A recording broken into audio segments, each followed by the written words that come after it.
The stars had been quiet for a very long time. Across thousands of worlds, three great powers controlled everything. The Cathari could speak with their minds, reading thoughts and sharing ideas without words.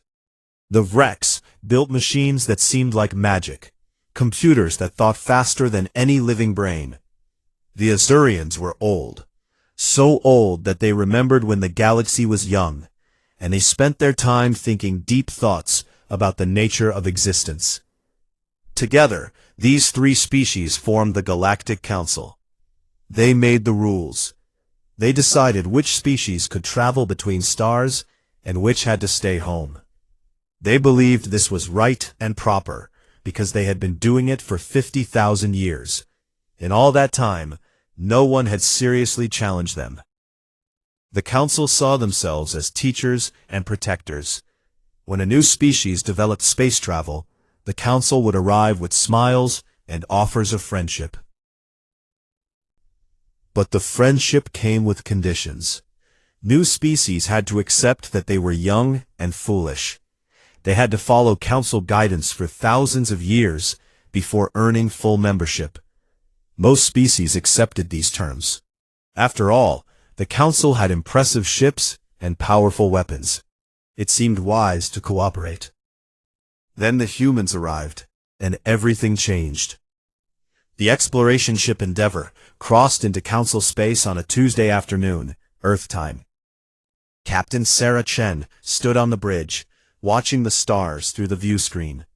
She was a tall woman with dark hair tied back in a practical bun. Her crew had been traveling for 3 years, searching for other intelligent life. Now they had found it.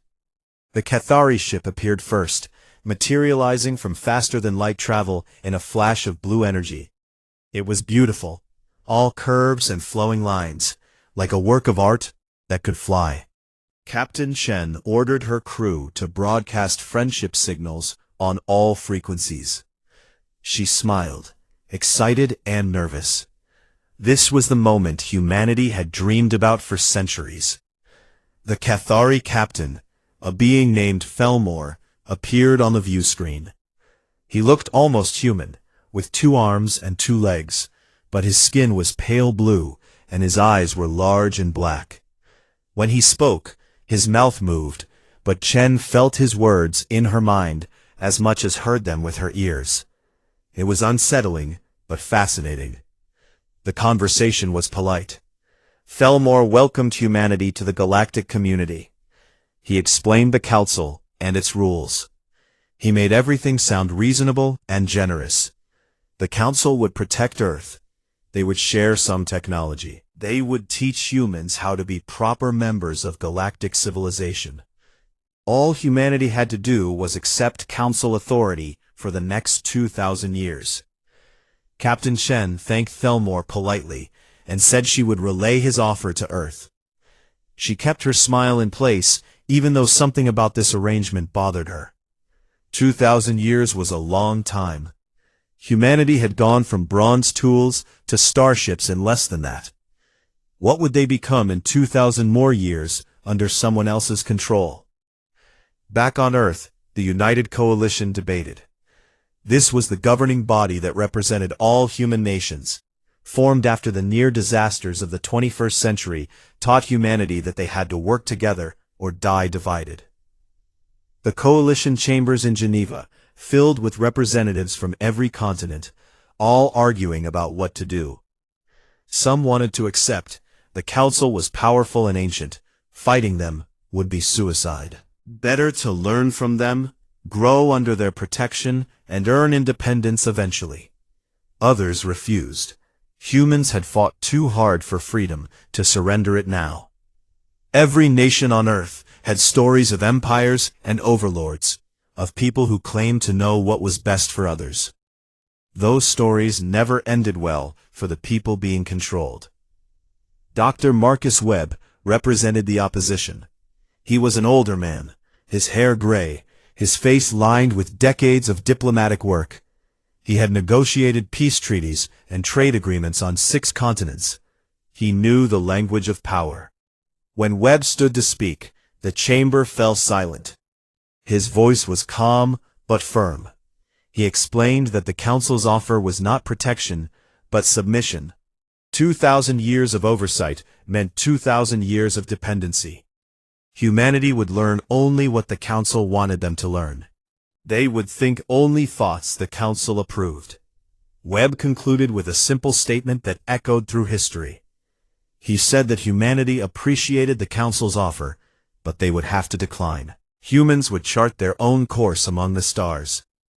They had spent their entire existence being told what they could not do, and they had spent that same existence proving those limits wrong. The vote was close, but the decision was made. Humanity would remain independent. When emissary Thaxel arrived at Earth 3 months later, he could not hide his surprise at humanity's answer. Thaxel was Azorian, tall and thin with skin like polished stone, and eyes that glowed with soft golden light. He had delivered the Council's terms to 47 species over his long life. All 47 had accepted. The alternative was unthinkable. He met with Dr. Webb in a conference room overlooking Lake Geneva. Through the windows, the Alps rose in the distance, their peaks white with snow. Thaxel found the view pleasing, but could not understand why humans insisted on conducting diplomacy on planetary surfaces. Proper negotiations happened in space stations, neutral and controlled. Webb offered Thaxel tea, a human custom. The Azorian accepted politely, though he did not drink. For an hour, they discussed philosophy and culture.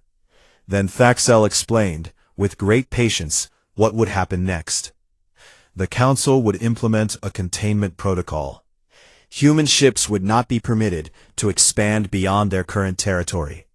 No trade with other species would be allowed. Earth would be isolated until they came to their senses.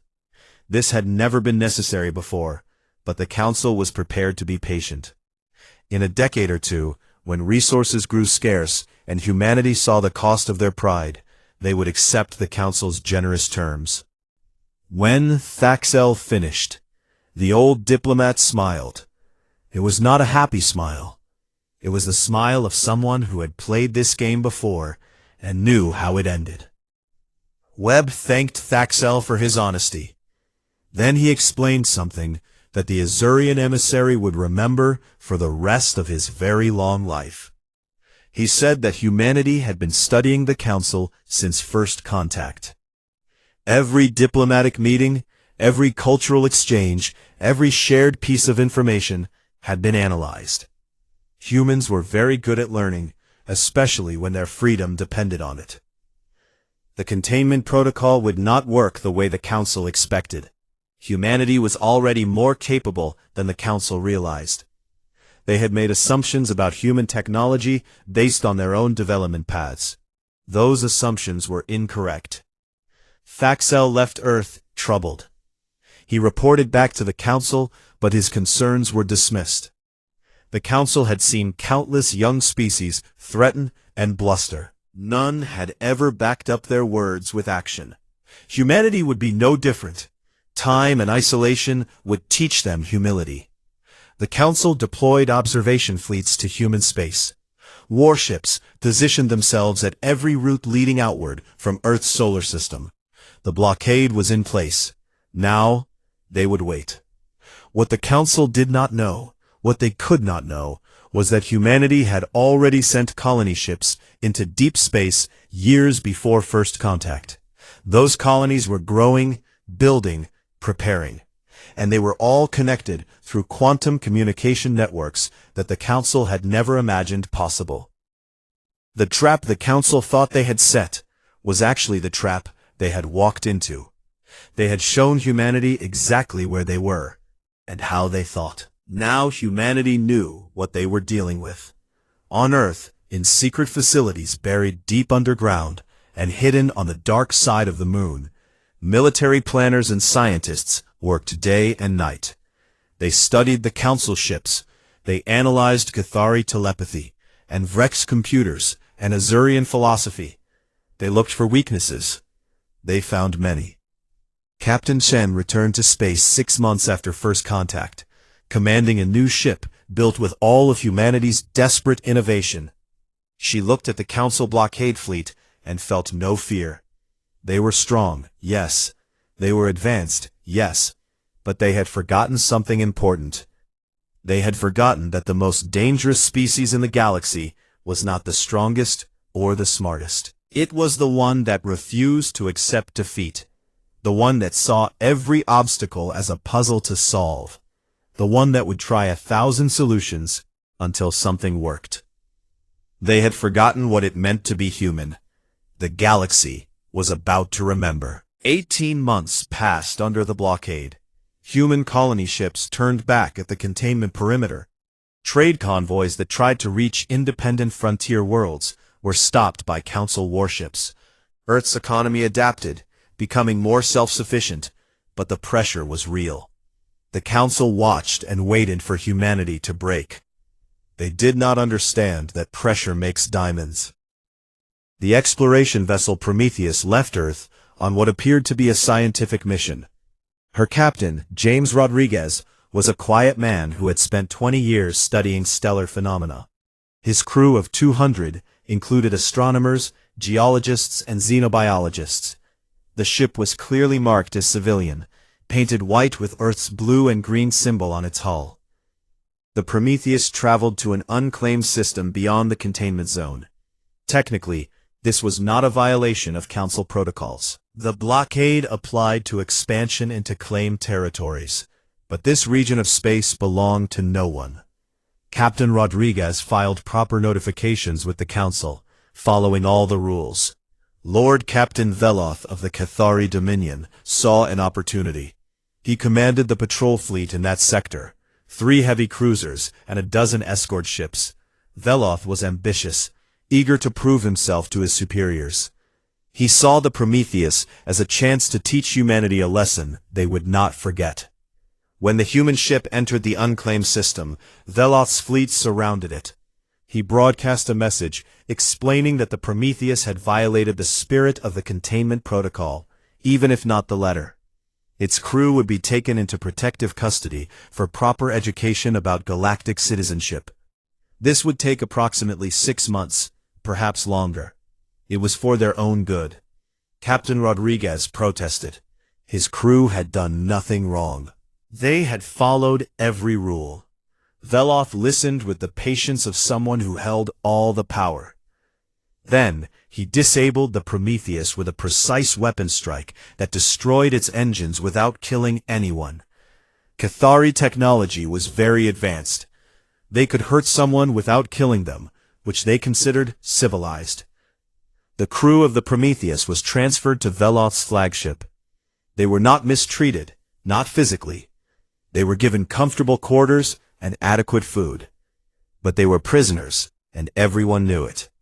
Veloth made sure images of the captured humans were broadcast across Council space. This was what happened when species defied the natural order. Back on Earth, Admiral Jennifer Okafor stood in the command center of the Earth Defense Fleet. She was a woman who had risen through the ranks during humanity's rapid military expansion after first contact. Her family came from Nigeria, and she carried herself with the dignity of someone who knew her own worth. When she heard about the Prometheus, her jaw tightened, but her voice remained steady. She sent a message to the Council through official channels.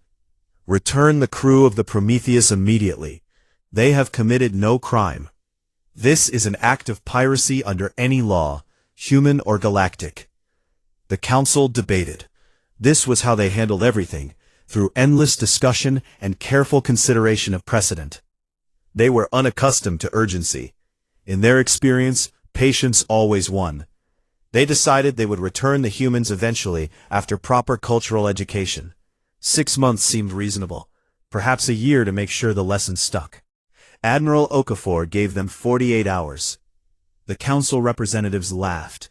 It was not cruel laughter, more like adults chuckling at a child's tantrum. Humanity's entire military was barely 200 years old. The Council had been refining weapons and tactics for 50 millennia. Veloth's flagship alone could destroy a planet. What did these humans think they could do?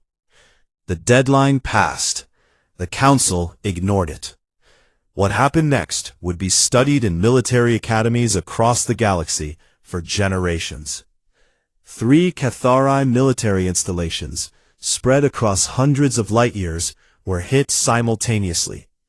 The attacks came without warning. One moment the bases were secure, protected by shields and sensor networks that could detect a ship entering the system from light years away.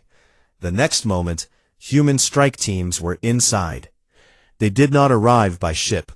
They came through wormholes, small rips in space that opened just long enough to allow soldiers through, then closed. The Council had theoretical knowledge of wormhole technology, but had never made it practical. The energy requirements were too high, the calculations too complex, the risks too great. Humanity had made it work because they needed it to work. The strike teams moved with terrible efficiency. They knew exactly where to go, which corridors to follow, which systems to disable. Every Cathari guard they encountered was neutralized with weapons that disrupted telepathic abilities. The proud mind readers found themselves deaf and blind, unable to coordinate, unable to call for help. Within the installations, the humans located the holding cells where the Prometheus crew was being kept. The rescue took 17 minutes at the first base, 12 at the second, 21 at the third.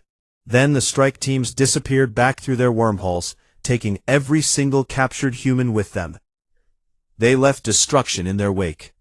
14 Cathari warships were crippled, their engines destroyed, their weapons disabled. 3 military stations that had stood for thousands of years were left smoking and powerless. The damage was precise, surgical, designed to disable but not to kill unnecessarily. But Veloth's flagship was a special case. The strike team that boarded it moved through the ship like ghosts.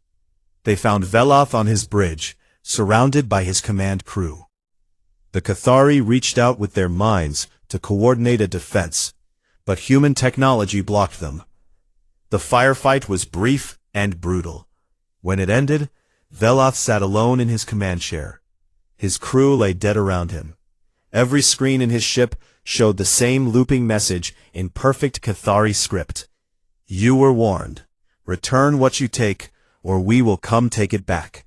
Regards, humanity. The strike teams had left Veloth alive deliberately. They wanted him to report what had happened. They wanted the Council to understand. The Council convened an emergency session for the first time in 3,000 years. Representatives from all 3 major powers filled the Grand Chamber, a massive structure built in orbit around a neutron star, its walls transparent to show the cosmos beyond. They spoke over each other in a dozen languages, their translators struggling to keep up. This was not supposed to be possible. Human technology was primitive. The containment protocol should have prevented them from developing anything dangerous. Someone must have helped them. Someone must have violated the embargo. Investigations were launched. Every ship that had entered human space was questioned. Every communication was analyzed. They found nothing. Humanity had done this alone. The Vrex representatives could not accept this. They were the technology specialists, the ones who built computers that could think.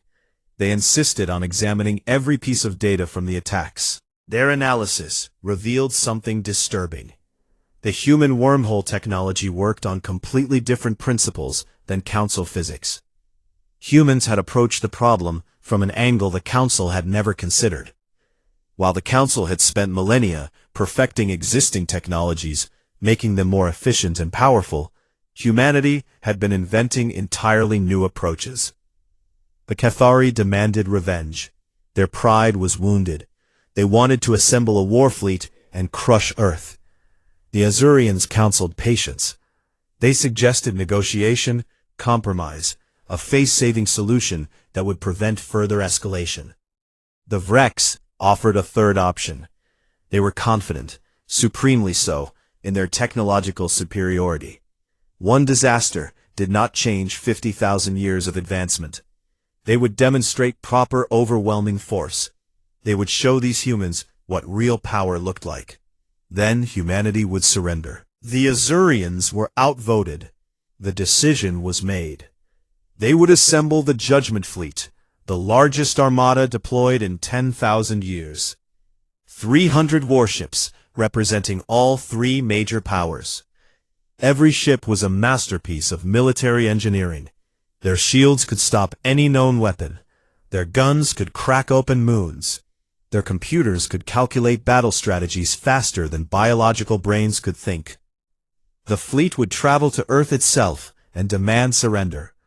Faced with such overwhelming power, humanity would have no choice but to accept Council terms. This time, those terms would be harsh. Humanity had proven they could not be trusted with independence. Admiral Okafor watched the Judgment Fleet assemble through her long-range sensors. She stood in her command center, surrounded by displays showing tactical information.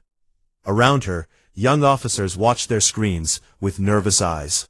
The largest fleet in recorded history, all coming to Earth. Okafor had spent the last year preparing for this moment. Every simulation had been run. Every strategy had been tested. She knew exactly how the Council would attack. They were powerful but predictable. They had fought the same way for thousands of years because it had always worked. She opened a communication channel to all Earth Defense Forces. Her voice was calm, almost gentle. She reminded them what they were fighting for.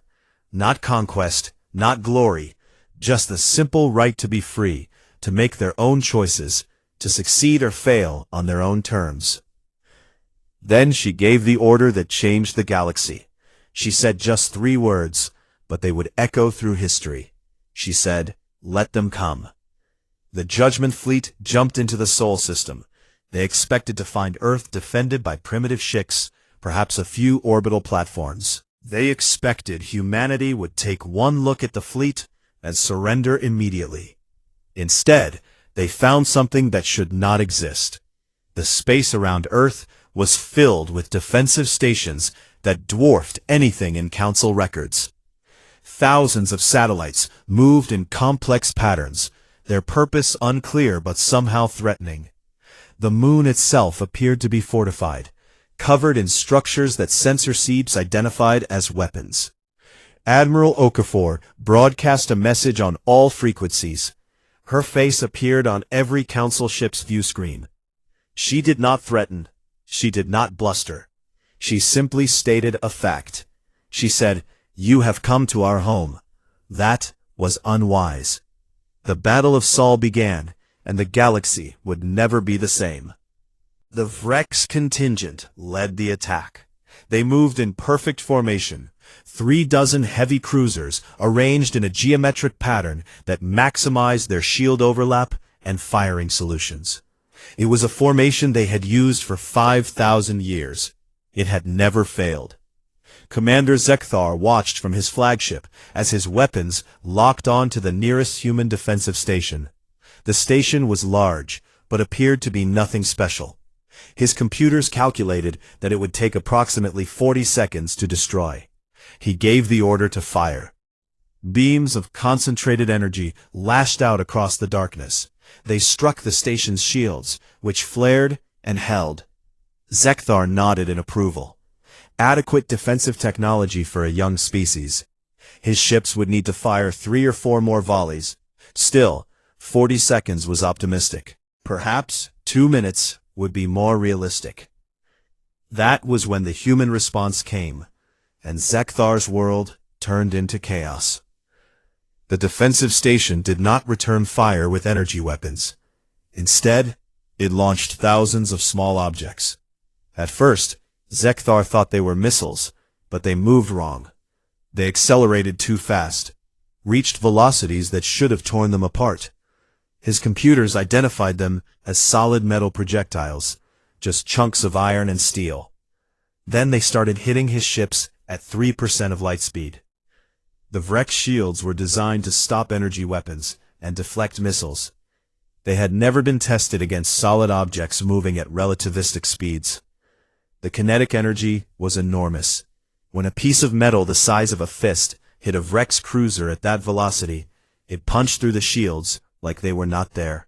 The projectile kept going through the hull, through the interior, out the other side, carrying so much energy that everything it touched simply vaporized. One of Zekthar's cruisers was hit 17 times in 3 seconds. It broke apart, spilling its crew into space. Another cruiser managed to evade the first wave, but flew directly into the second. The entire formation was breaking apart as ships desperately maneuvered to avoid the projectile storm. But the worst was yet to come. Mixed in with the kinetic rounds were devices that Zekthar's computers could not identify. They looked like mines, but they did not explode when his ships passed near them.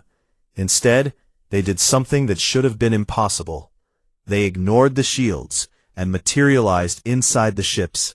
The devices were using quantum entanglement, establishing a connection with their targets, and then swapping positions through a process that bypassed normal space. One moment they were floating in empty space.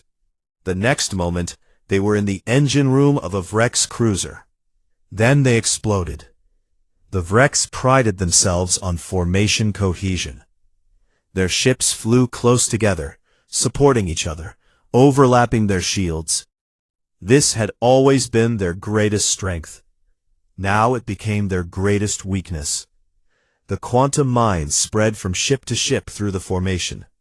One mine would detonate, and its quantum-entangled twins would activate inside nearby vessels. Those mines would explode, triggering more. It was a chain reaction that ripped through the Vrex contingent, like fire through dry grass. In the first hour of battle, the Vrex lost 40% of their ships.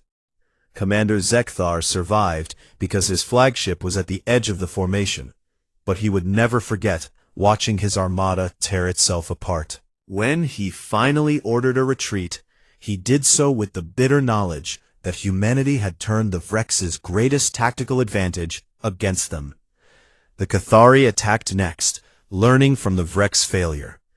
They did not cluster their ships. They spread out, approaching from multiple vectors, using their telepathic coordination to maintain perfect communication without technological networks that could be hacked. Admiral Velkoth led the Cathari assault personally. She was old even for her long-lived species, and she had commanded fleets before human ancestors learned to make fire. She had studied the recordings of the Vrex disaster and believed she understood what had happened. The humans had surprising weapons, yes, but they were still just weapons. Weapons could be avoided or countered.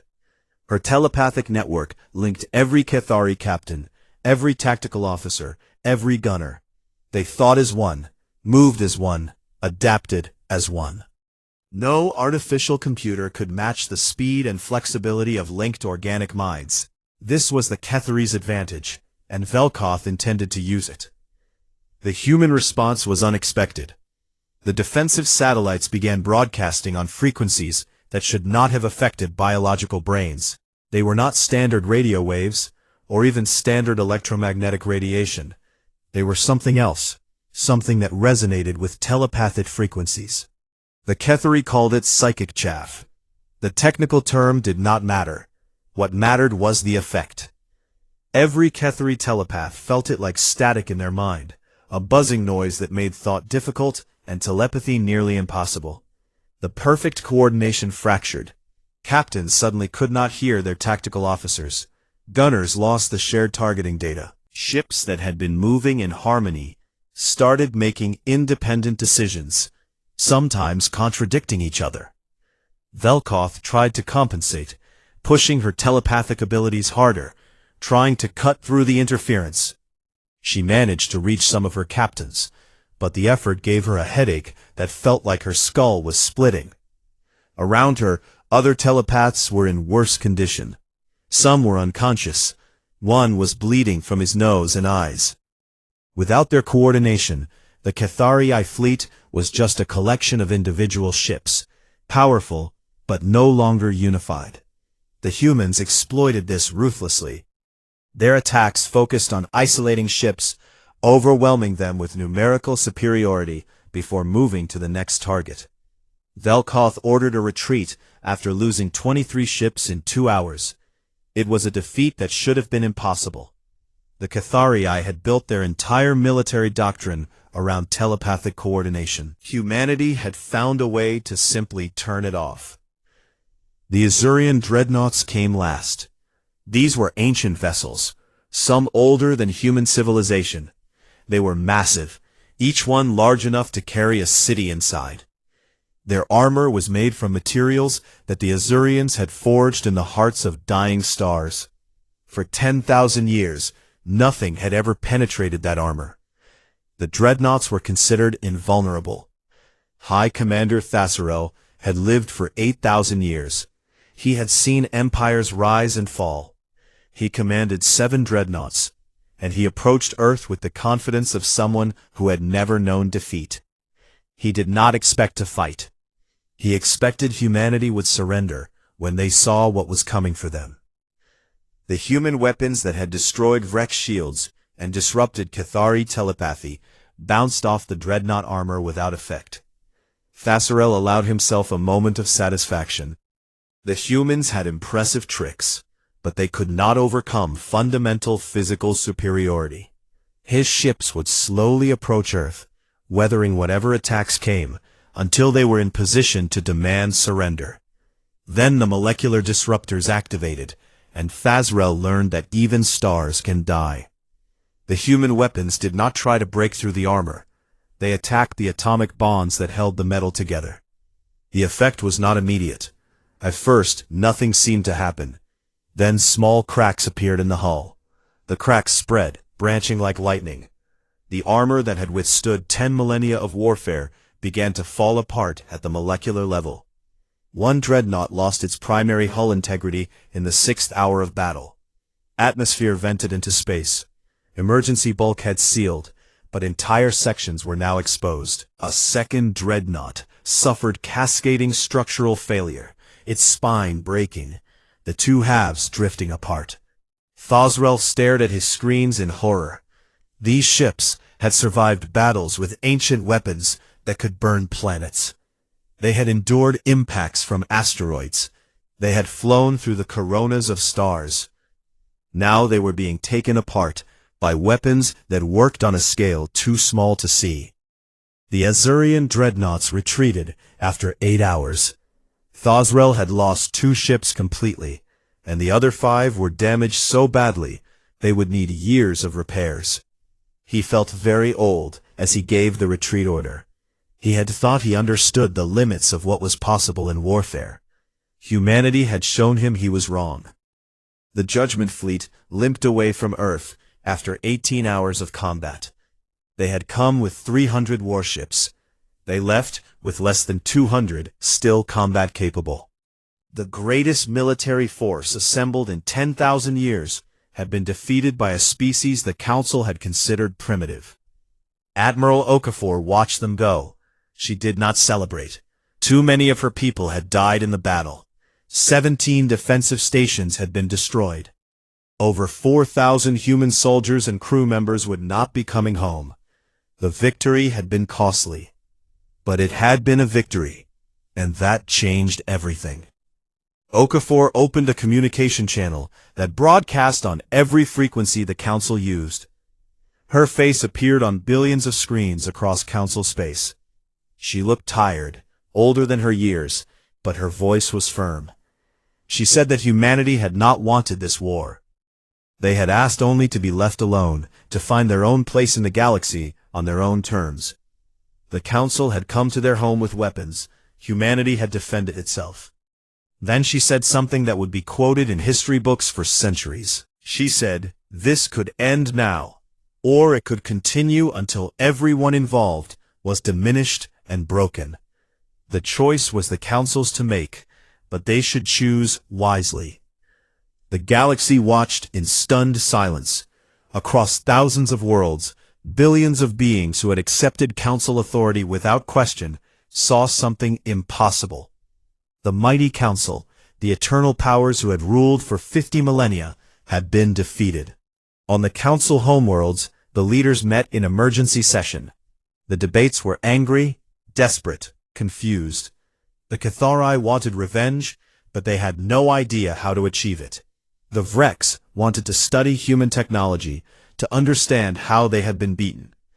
The Azurians wanted to understand how they had been so wrong about everything. While the council argued among themselves, something else was happening across their empire.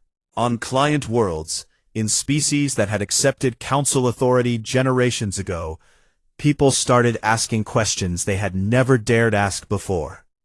If humanity could resist, why could they not? The Torvin were brilliant engineers, but the Vreks had always restricted what technologies they could develop. They had accepted this because they believed resistance was impossible. Now they wondered if that belief had been wrong. The Sethis were warriors, forced into client status 3,000 years ago after a brief, brutal war they could not win. They had been told they could never challenge the council again. Now they wondered if that was true. The Lumina were explorers who loved asking questions. The council had told them to stop being so curious, to accept what they were taught. Now they wondered what would happen if they asked their questions anyway. On a dozen worlds, rebellions began. They started small, local resistance movements that the council had always crushed easily. But now, the rebels had hope. They had seen that the council could be defeated. They had seen that freedom was possible. The council's carefully constructed order began to fracture. Their unity, already damaged by the defeat at Earth, broke down further as they argued about how to handle the spreading rebellions. The Cathari wanted overwhelming force. The Azurians wanted negotiation. The Vreks wanted to study the problem and find an optimal solution. While they debated, the galaxy was changing. Species that had never spoken to each other except through council channels began making direct contact. Trade networks that had always been controlled by council regulations started finding ways around the restrictions. Ideas spread, dangerous ideas about freedom and self-determination. And in the middle of this chaos, humanity faced a choice of their own. They had proven they could defend themselves. They had shown the council that Earth would not be conquered. Now what? Admiral Okafor stood in her office, looking at Earth through the window. The planet was beautiful, blue and green and white, peaceful from this distance. She had spent her entire adult life preparing to defend it. She had succeeded. But victory had brought complications she had not anticipated. Her communication console showed dozens of messages from species across the galaxy. Some were asking for help with their rebellions. Others were requesting alliances. A few were offering information about council secrets in exchange for protection. Earth's government was divided about what to do next. Some wanted to retreat behind their defenses and let the galaxy sort itself out. Others believed humanity had a responsibility to help the species that were reaching out. The debates in Geneva were as fierce as anything in the council chambers. Dr. Webb, now Earth's most senior diplomat despite his age, proposed something radical. He suggested creating a new kind of alliance, one based on principles humanity held dear. Not an empire, not a hegemony, but a true partnership of equals. He called it the Free Coalition, and the galaxy listened. The first official meeting of the Free Coalition took place 3 months after the Battle of Sol. The location was carefully chosen, a neutral space station in unclaimed territory, far from both Earth and Council space. Security was tight, but the atmosphere was hopeful. 12 species sent representatives. The Torvin arrived first, 3 engineers in practical overalls, who spent the first hour examining the station's infrastructure and complimenting its design. The Sethis came armed, as was their custom, but their weapons were ceremonial. The Lumina brought gifts of knowledge, data crystals containing maps and scientific discoveries. Dr. Webb represented humanity. He was older now, the stress of recent months showing in his face, but his eyes were sharp and his mind sharper. He greeted each representative personally, learning to pronounce names in languages human vocal cords were not designed for. He made them feel welcome. The Torvin representative, a woman named Kethna, spoke first. She had mechanical enhancements on her arms, tools built directly into her body, a common practice among her people. She explained that the Torvin had been building things for the Vrex for 2,000 years, always following Vrex specifications, never allowed to design freely. They had ideas, innovations that could change everything, but the Council had suppressed them. She wanted to know if the Free Coalition would be different. Would humanity respect Torvin independence? Would they allow the Torvin to build what they wanted to build? Webb's answer was simple. He said that the Free Coalition existed to protect independence, not control it. Every species would govern itself. Technology would be shared voluntarily, not mandated. The only requirement was respect for other members' sovereignty. The Cephas representative, a warrior named Kreshtor, was more skeptical. His species had been defeated by the Council through overwhelming force. They respected strength and distrusted promises. He wanted to know what humanity would do when conflicts arose within the coalition. Every alliance eventually faced internal disputes. Would humanity use their military power to enforce their will? Webb acknowledged the concern. He said that conflict resolution would be handled through negotiation and arbitration, not force. If negotiations failed, members were free to leave. The coalition would have no power to hold species against their will. It was an alliance of choice, not compulsion. Kreshtor studied Webb for a long moment. Then he nodded slowly. The Cephas understood honor and respected honesty. Webb's words rang true. The Lumina representative, a scholar named Tilmara, asked the most difficult question. She was small, her skin translucent enough to show the bioluminescent organs beneath. She spoke softly, but her words were sharp. She asked what would stop the Free Coalition from becoming another council. Good intentions were not enough. The council had started with noble goals millennia ago. Power corrupted. Humans were not immune to this. Webb had no easy answer. He admitted that Tilmara was right to be concerned. Any organization could become corrupt over time. The only protection was constant vigilance and the willingness to question authority, even one's own. The Free Coalition's charter would include mechanisms for members to check each other's power, to call out abuses, to leave if necessary. It was not a perfect solution, but it was honest. Tilmara appreciated the honesty. By the end of the meeting, all 12 species had signed the founding charter. The Free Coalition was born. It was small, fragile, untested. But it existed, and that was enough to change the balance of power in the galaxy. The Council watched this development with growing alarm. Their intelligence networks reported that more species were considering joining the coalition. The rebellions in client territories were growing bolder, encouraged by the coalition's example. The carefully maintained order of 50,000 years was unraveling. Lord Ascendant Krieth of the Kethari Dominion studied the reports in his meditation chamber. He was one of the most powerful telepaths alive, able to touch minds across light years. He had lived through 5,000 years of peace and prosperity. Now he saw that peace crumbling. He understood what his colleagues on the council did not. Humanity could not be defeated through military force. The Battle of Saul had proven that. Traditional warfare would only drive more species to join the coalition. A new approach was needed. Krieth proposed a strategy of economic and political pressure. The Council controlled most of the galaxy's trade routes and resources. They could use this control to isolate the coalition, make membership costly and painful, cut off supply lines, block access to rare materials, fund internal dissent. Death by 1,000 cuts. The Council approved his plan. It was more subtle than military action, more sophisticated than brute force. They would strangle the coalition slowly, make other species regret their rebellion. Eventually, they would come crawling back, begging for the Council's forgiveness.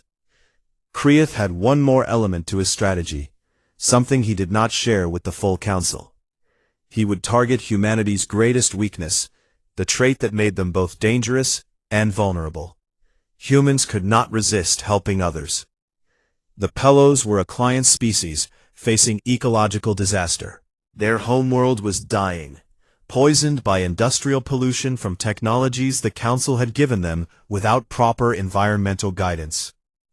The Pelos had appealed to the Council for help, but the Council was slow to respond.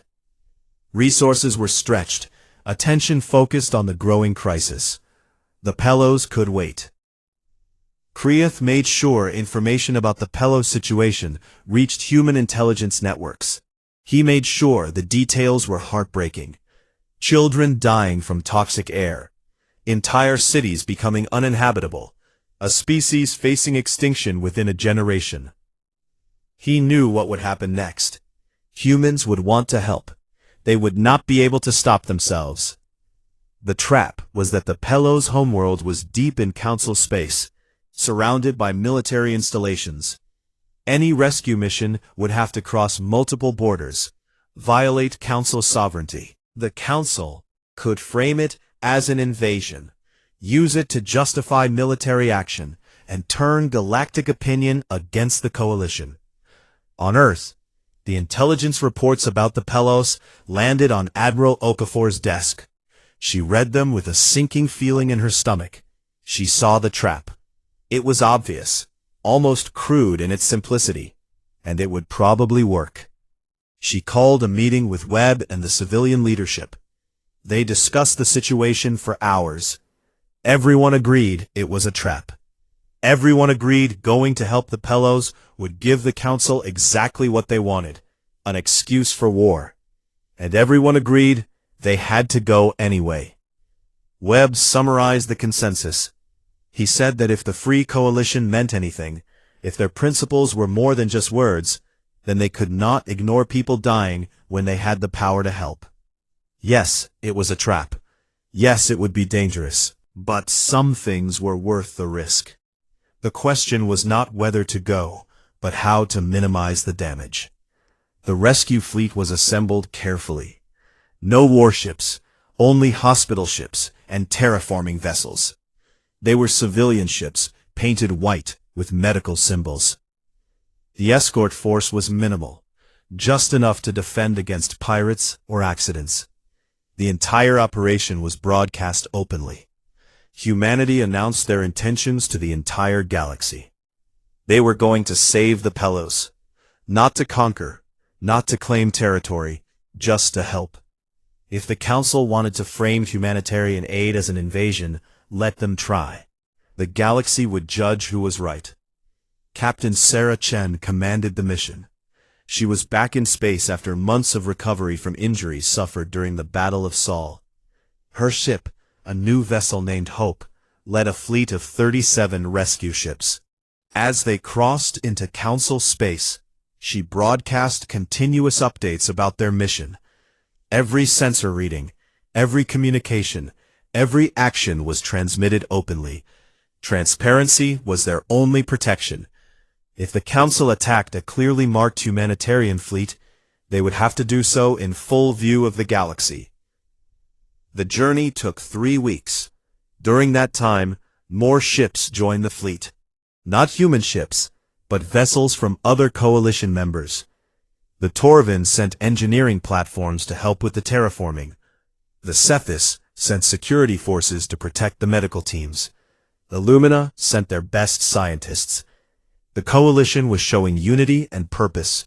It was exactly what the Council had feared. Krieth watched the rescue fleet approach Pelos space with mixed emotions. The trap was working, but perhaps too well. The humans had turned his strategy against him. By openly broadcasting their humanitarian mission, they had made it politically difficult for the Council to attack without appearing cruel. Still, he had committed. The orders were given. A Council fleet waited in ambush near the Pelos homeworld. They would intercept the Coalition ships and force them to turn back. If the coalition resisted, it would be their choice to escalate. The council would claim self-defense. The coalition fleet arrived at the Pelos homeworld and immediately began their work. Hospital ships deployed medical teams to the surface. Terraforming vessels started atmospheric processors to clean the poisoned air. Engineers worked with Pelos scientists to design sustainable industrial systems. The dying world began to heal. For 3 days, nothing happened. The council fleet watched from a distance. Krieth hesitated. The political situation was complicated.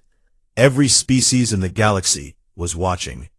If he attacked now, it would look like the council was trying to prevent a rescue operation. On the 4th day, he gave the order anyway. The mission had gone on long enough. The council could not appear weak. The fleet moved in to intercept. Captain Chen saw them coming. She did not order her ships to retreat. Instead, she broadcast another message, this time directed at the Pelos people. She said that the coalition had come to help, and they would not abandon that mission. But she also said that the Pelos had a choice. This was their world. They could ask the coalition to leave, and the fleet would go peacefully. The Pelos government, watching everything unfold, made a decision that shocked everyone. They announced they did not want the coalition to leave. The council had been their overseers for 2,000 years, and in that time, the Pelos had slowly poisoned their own world with technologies they did not fully understand. The council had promised to help, but had done nothing. Now outsiders, strangers, had arrived and were actually saving them. The Pelos declared they no longer recognized council authority. They wanted to join the Free Coalition. A client species had openly rebelled, and the entire galaxy was watching it happen in real time. Krieth's fleet arrived at the Pelos homeworld to find the situation transformed. The coalition rescue fleet was still there, but now they were surrounded by Pelos civilian ships, creating a living shield. Behind them, more ships were arriving, not council vessels, but coalition reinforcements. The track had become a standoff. If Krieth attacked, he would be firing on Pelos civilians. The political cost would be enormous. But if he retreated, the council would look weak. While he hesitated, trying to decide, the Pelos military made the decision for him. Pelos warships, old vessels built with council technology, moved to defend the coalition fleet. A client species had not just rebelled in words, but in actions. The brief battle that followed was chaotic. The Pelos ships were old and not well maintained, but their crews fought with desperate courage. They were defending their world, their children, their future. The coalition escort force joined them, and together they managed to repel Krieth's fleet. It was not a decisive military victory. Both sides took damage. But the political victory was absolute. The galaxy had watched a client species choose freedom over security. They had watched the council try to prevent a humanitarian mission. They had watched the Free Coalition risk everything to help strangers. Within a month, 50 more species petitioned to join the coalition. The council's empire of clients was dissolving. The carefully maintained order of 50,000 years was collapsing, and at the center of it all was humanity, the species that had refused to accept limits, the species that believed things could be better, the species that would risk everything for principles that others thought were naive. The Council's ancient capital station orbited a neutron star, its walls transparent to show the cosmos beyond. Inside the Grand Chamber, the three powers met in crisis. The room that had witnessed 50,000 years of orderly debate was now filled with angry voices and desperate arguments. High Commander Thasrel of the Azurians stood, his 8,000-year-old body moving slowly but with dignity. He called for silence, and gradually the chamber quieted. When he spoke, his voice carried the weight of ages. He said that the council faced a choice. They could continue fighting, trying to restore the old order through force, or they could accept that the galaxy had changed. Fighting would lead to a war that no one would win, a conflict that would destroy civilizations and set progress back millennia. The Cathari representatives protested. Lord Ascendant Kreath insisted that weakness now would mean the end of everything the Council had built. Other species would see compromise as surrender. The rebellions would spread until nothing remained of Council authority. The Vreks were divided.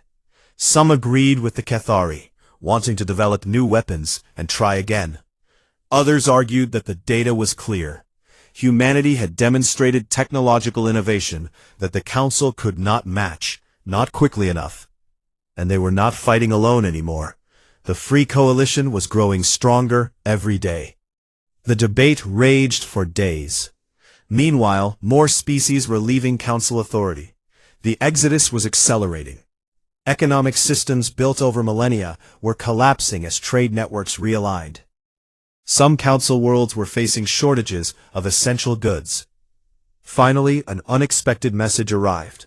It came from Ambassador Chen, humanity's representative to the Free Coalition.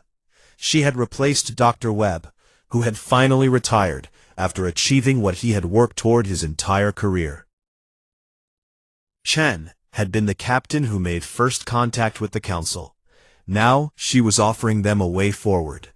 She proposed a peace conference, not a surrender negotiation, but a genuine discussion about creating a new galactic order, one that respected both Council sovereignty and Coalition independence, one that acknowledged the rights of all species to choose their own path.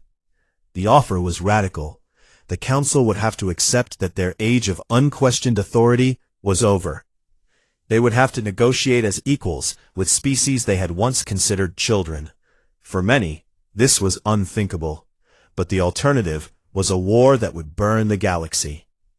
The peace conference was held on a neutral station, newly built for this purpose.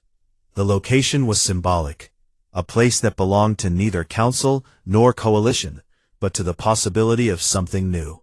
The station's design incorporated elements from dozens of species, human and Torvan and Cathari and more. A physical representation of cooperation. Ambassador Chen led the Coalition delegation. She was patient and diplomatic, but she never compromised on core principles. The Coalition would not accept client status for any species. The right to self-determination was non-negotiable. Everything else could be discussed. The Council sent their most experienced diplomats, including Thazarel himself. The Azurian had lived long enough to know when change was inevitable. Fighting against the tide of history was foolish. Better to shape the change than be destroyed by it. The negotiations were difficult. Every point was argued, every word examined. The Cathari representatives walked out twice, insisting that the terms were too generous to the Coalition. The younger species wanted the Council to apologize for millennia of domination. Compromises had to be found. It took 6 months of constant discussion. There were moments when everything seemed ready to collapse, when war felt inevitable again. But slowly, painfully, a framework emerged. The Galactic Compact, as it came to be called, recognized 2 spheres of sovereignty. Council space would remain under Council authority. Species in those territories who wished to stay could do so, but those who wanted independence would be allowed to leave without punishment. Coalition space was recognized as fully independent.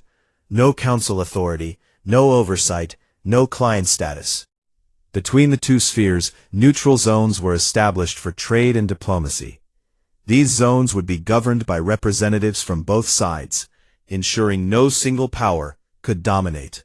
Species could choose which sphere to join, or they could remain neutral if they wished. Most importantly, the compact established the principle that every species had the right to govern itself. This was revolutionary. For 50,000 years, the galaxy had been organized on the assumption that older, more advanced species knew best. Now, That assumption was officially rejected. Not everyone was happy with the compact. Cathari hardliners refused to accept it, retreating to their core territories and muttering about revenge. Some human factions thought the coalition should have pushed harder, demanded more concessions. But most beings across the galaxy felt relief. The threat of galactic war had passed. The signing ceremony was broadcast across every civilized world. Representatives from hundreds of species gathered to witness the moment. Ambassador Chen signed for the coalition. High Commander Thasrel signed for the Council. Their signatures, one human and one Azurian, mark the end of one age and the beginning of another. After the ceremony, Thasrel requested a private meeting with Chen. They met in a garden aboard the station, a quiet place with plants from a dozen worlds growing together. The old Azurian studied the human woman with his glowing golden eyes. He told her something that few outside the council knew. The council had not started as an empire. Millennia ago, they too had been an alliance of equals, but over time, convenience had become custom, and custom had become law. The strong had gradually taken more authority. The weak had accepted it because it seemed easier than fighting. Before they realized what had happened, the alliance had become a hierarchy. Thasrel said he had watched this transformation over his long life, and had been powerless to stop it. The council's greatest sin was not cruelty, but complacency. They had forgotten that authority without consent was tyranny, no matter how well-intentioned. He told Chen that she and her species had given the galaxy a gift, even if they had not meant to. Humanity had reminded everyone that resistance was possible, that freedom was worth fighting for, that no authority was so great it could not be questioned. Chen listened carefully. Then she asked Thasrel a question that had bothered her since first contact. Why had the council been so sure humanity would submit? They had offered terms that no independent species would accept. Had they really believed humans would surrender their freedom so easily? Thasrel's answer was sad. He said that yes, they had believed it, because every other species had accepted. The council had forgotten that submission was a choice, not an inevitability. They had come to believe their own propaganda about the natural order of things. Humanity's great crime, he said with something that might have been humor, was innocence. Humans did not know they were supposed to lose, so they had not lost. The conversation ended with both of them looking at the garden, at the impossible mixture of plants from different worlds somehow thriving together.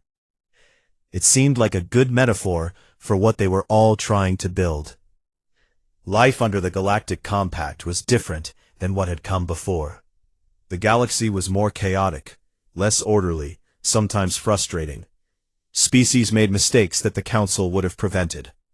Some former client species struggled with sudden independence, unsure how to govern themselves after generations of being told what to do. But there was also innovation and energy that had been suppressed for millennia. The Torvin, freed from Vrex restrictions, began developing technologies that amazed even human engineers. The Sethis found purpose beyond warfare, becoming explorers and peacekeepers.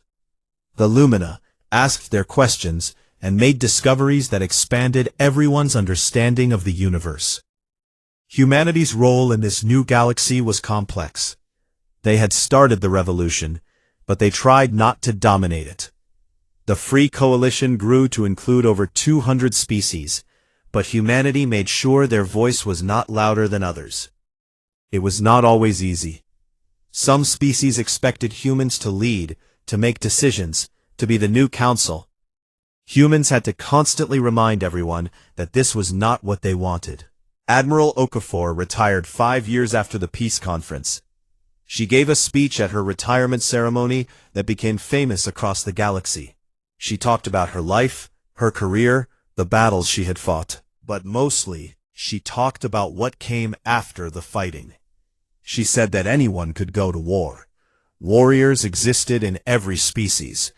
But building peace, creating systems where different species could coexist without domination.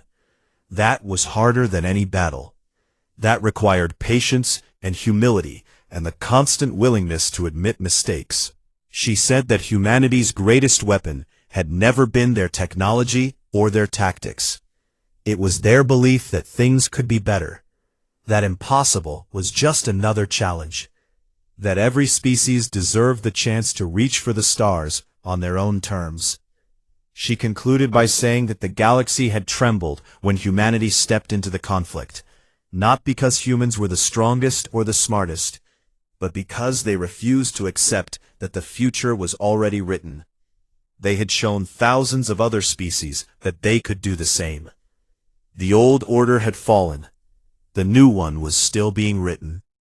And for the first time in 50,000 years, the galaxy's future was truly unknown. That uncertainty frightened some beings. But for those who valued freedom, who believed in possibility, who refused to accept that things had to stay the same forever, it was beautiful. Construction stations dotted the space between former Council and Coalition territories. These were joint projects, built with resources and knowledge from dozens of species. Human engineers worked alongside Torvan metallurgists. Cathari telepaths who had chosen to leave the Dominion coordinated with Lumina scientists. Former enemies were learning to be colleagues, if not yet friends. One station was particularly symbolic. It orbited between Earth's solar system and the nearest Council world. The station served as a trading hub and diplomatic center, but also as a reminder. Half of it was built using Council architectural principles, elegant curves, and ancient designs. The other half used coalition methods, more practical and innovative. Where the two halves met, the styles blended into something entirely new. Young beings from both sides came to study at the station's educational facilities. They learned each other's histories, not sanitized versions, but honest accounts that included mistakes and failures. Human children learned about the Council's achievements and its oppression. Council young learned about humanity's innovation and its dangers. Some friendships formed across the old divides. A human student and a young Cathari might study together, both struggling to understand quantum mechanics or ancient philosophy. These friendships were fragile, built across chasms of history and hurt. But they existed, and they mattered. Not everything was peaceful. There were incidents, conflicts between species who had old grievances. Space pirates took advantage of the chaotic transition period. Some Council hardliners launched attacks on Coalition ships. Some Coalition zealots wanted to punish the Council for past crimes. Each incident was a test of the new order. Sometimes the systems worked, conflicts resolved through negotiation and compromise. Sometimes they failed, and blood was spilled. The galaxy learned slowly, painfully, that freedom meant accepting that things would not always go smoothly. Earth itself had changed. The planet that had been isolated and blockaded was now one of the most connected worlds in the galaxy. Ships from hundreds of species visited daily. Human culture spread outward, mixing with others, transforming and being transformed. But humans remembered what it was like to be alone, facing extinction or conquest. They remembered the fear and the determination. That memory kept them humble, reminded them that their success had not been inevitable. They had been lucky and clever and desperate. Without all three, they would have lost. Dr. Webb died at the age of 97, surrounded by his family. His last words were reportedly a joke about finally getting some rest after the longest negotiation of his career. His funeral was attended by representatives from over 100 species. The Azurians sent Thazrel himself, despite the old commander's age. It was a mark of respect that meant more than any official honor. Captain Sarah Chen, now Ambassador Chen, spoke at the funeral. She talked about Webb's vision of a galaxy where all species could thrive without domination. She said that vision was not yet achieved and might never be fully realized. But it was worth working toward. worth dedicating lives to, worth the struggle. As Chen spoke, she looked out at the audience. Humans and non-humans together. Some species who had been enemies just years ago, now sitting side by side. It was imperfect and incomplete, but it was also remarkable. The galaxy had trembled when humanity stepped into the conflict. Not with fear alone, but with the recognition that something fundamental had changed. A species had stood up and said that the old ways were not inevitable, that authority required consent, that freedom was worth fighting for. Others had followed. The trembling had become a wave, the wave a transformation. The galaxy would never return to what it had been. Too much had changed. Too many species had tasted independence and would not surrender it again. There would be more conflicts. There would be failures and setbacks. Some species would make terrible mistakes with their newfound freedom. Some would wish for the old certainties of council rule. But there would also be wonders. Technologies developed that the council had never imagined. Art created by species learning from each other's traditions. Discoveries made by scientists who were no longer restricted by political considerations. The future was uncertain, chaotic, sometimes frightening, but it was also filled with possibility. And that, more than anything else, was humanity's true legacy to the galaxy. They had shown that the future was not written, that limits were made to be tested, that the word impossible just meant no one had figured it out yet. They had proven that a young species could stand against ancient powers and not just survive, but thrive. Most importantly, they had insisted that every species deserved that same chance. Not charity from above, but respect between equals. Not guidance from masters, but cooperation between partners. The galaxy had trembled. The trembling had brought change. The change had brought possibility. And possibility, humans knew, was the most powerful force in the universe.